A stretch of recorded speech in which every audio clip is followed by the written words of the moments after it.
Nabi Mustafa Muhammad sallallahu alaihi wasallam wa ala alihi wa azwajihi wa dzurriyyatihi wa ashabihi wa ikhwanihi minal anbiya wal mursalin wal awliya wa syuhada was shalihin wal ulama wal amirin wal kamil mufassirin wal muhaddisin wa husnul syahid Muhammad bin Ismail Abu Abdullah Muhammad bin Ismail bin Ibrahim Al-Bukhari wa ila Syekh Muhammad Jamrah wa ila Sayyid Sada Sufyan wal Muhaddisin al-Fatihin wa ila jami' masyayikhina al-Fatihah.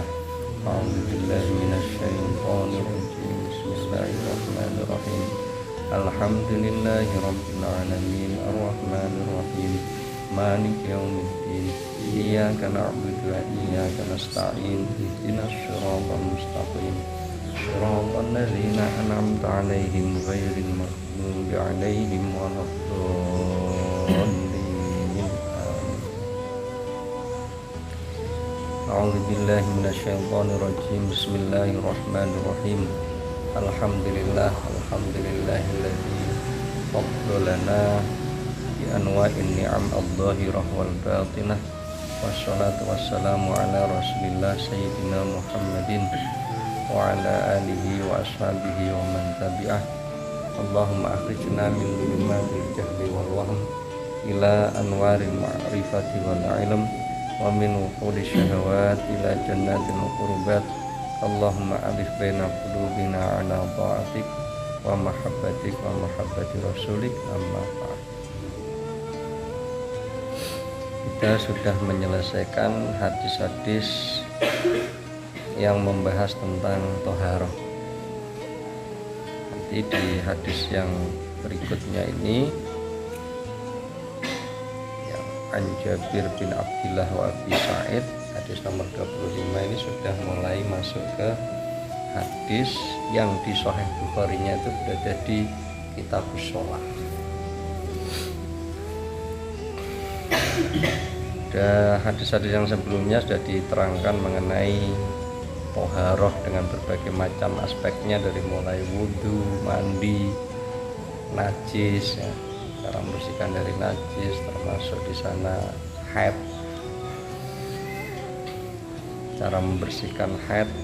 Nah, yang terakhir kemarin dibahas ini kebanyakan diriwayatkan oleh Sayyidah Aisyah. Dan kalau kita perhatikan isi dari hadis yang disampaikan oleh Sayyidah Aisyah itu terkait dengan kisah-kisah yang sifatnya privat, yang sifatnya itu berada di rumah, di dalam rumah,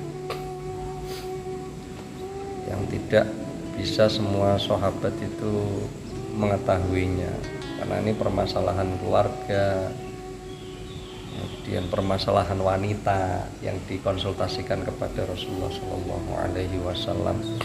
Di antaranya adalah yang membahas tentang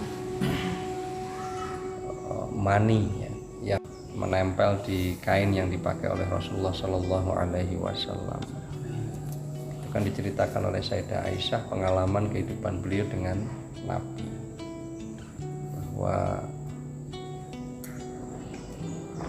Sayyidah Aisyah itu pernah mencuci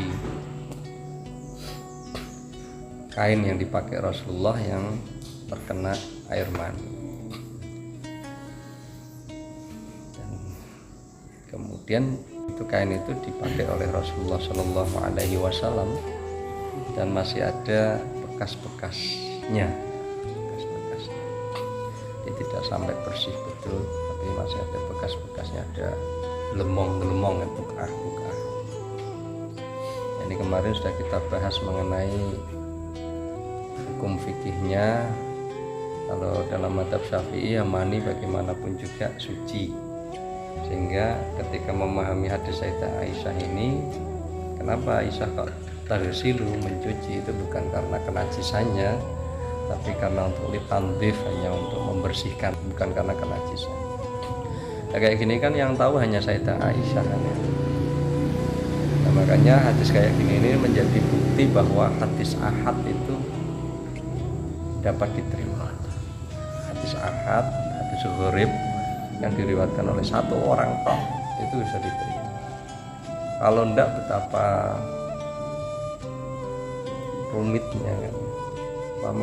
Masalah seperti ini kemudian Sayyidah Aisyah menceritakan kepada sahabat yang lain atau kepada generasi setelahnya, saya enggak percaya, banyak orang yang cerita kamu tak, enggak ada yang lain. Dan masalah keluarga kayak gini ini kemudian para sahabat dikumpulin, nah ini loh kayaknya Nabi ini kan.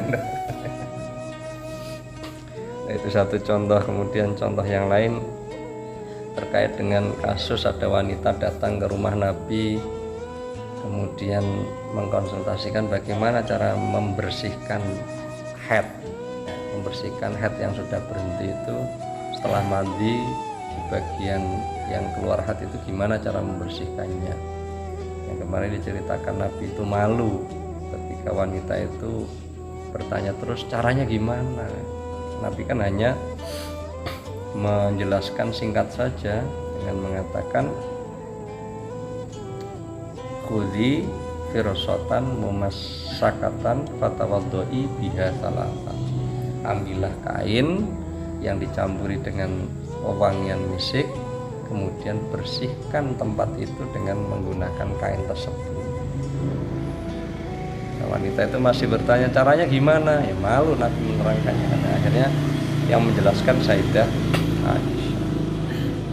Dan ini pun kemungkinan terjadinya ya, 3 orang itu di rumah itu kan ya, Nabi, ada seorang wanita, ada Sayyidah Aisyah. Dan kemudian akhirnya Sayyidah Aisyah yang menerangkan. Nah, inilah peran Sayyidah Aisyah di dalam kehidupan Nabi waktu dulu itu besar sekali, utamanya dalam menjelaskan hal-hal yang terkait dengan kehidupan rumah tangga Nabi, kemudian tentang hukum-hukum yang terkait dengan wanita, termasuk masalah haid. Dan juga kemarin diceritakan artinya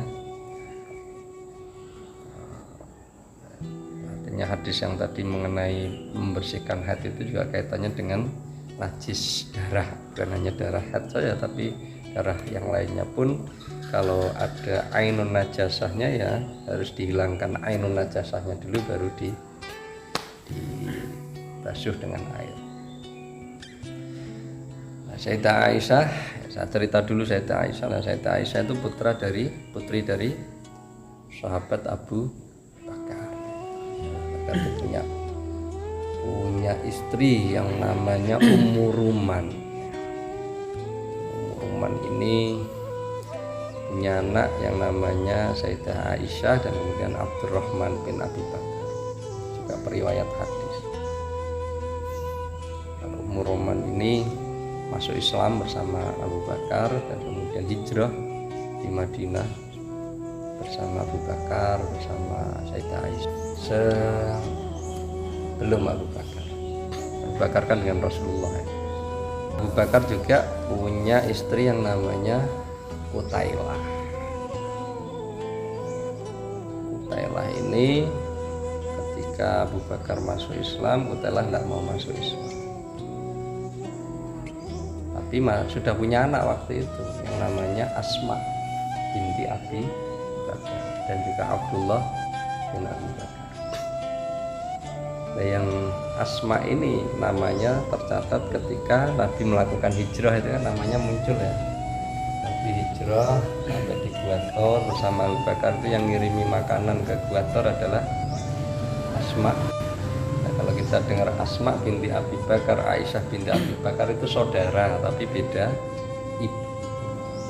Seperti itulah kisah ini. Jadi ada Asma, ada Aisyah yang sama-sama putrinya Abu Bakar tapi beda ibu. Kemudian hadis yang terakhir kemarin diceritakan oleh Anas bin Malik yang mengenai perkembangan janin itu ya, dari mulai nutfah, alaqah, mudghah. Yang itu kalau jadi bayi ya jadi bayi, kalau enggak ya dia akan menjadi haid, menjadi darah haid. Anas bin Malik ini sudah sering saya ceritakan, anak dari Ummu Sulaim. Kita lanjutkan hadis yang berikutnya, yang hadis ke-25, an Jabir bin Abdillah. Dan riwayatake saking Jabir ibni Abdillah, Jabir yang putranya Abdullah, wa Abi Sa'id dan Abu Sa'id Al-Khudri. Jabir bin Abdullah dan Abu Sa'id Al-Khudri. Salat sapa Jabir bin Abdullah wa Abu Sa'id Al-Khudri fis safinati ing dalem kapal perahu. Ima ini hale ngadeg karone. Nah, ini bukan hadis marfu kan ya, tapi Imam Bukhari menjelaskan satu kisah bahwa Jabir bin Abdullah dan Abu Sa'id Al-Khudri itu pernah naik perahu, kemudian sholat di atas perahu sambil berdiri. Sebelum nanti kita bahas mengenai cara sholatnya ini, kita cerita dulu tentang Jabir bin Abdullah dan Abu Sa'id ya. Jabir bin Abdullah itu dia lahir ya kurang lebih 16 sebelum Hijriah.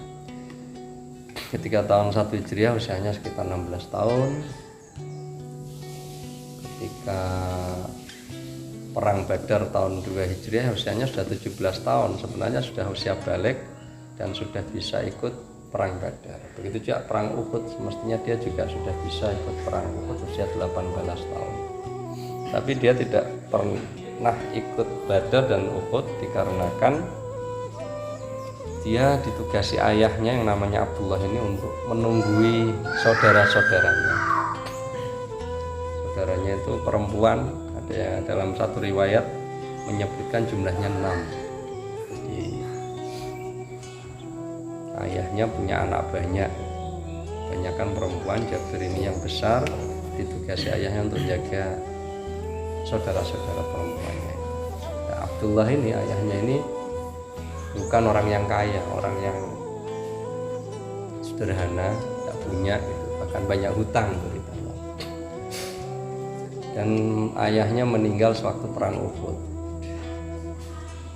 Perang Uhud kan kalian bisa bayangkan ya, ayahnya meninggal perang Uhud, usia Jabir itu berarti 18 tahun. Punya adik 6 perempuan semua. Ayahnya ninggalin hutang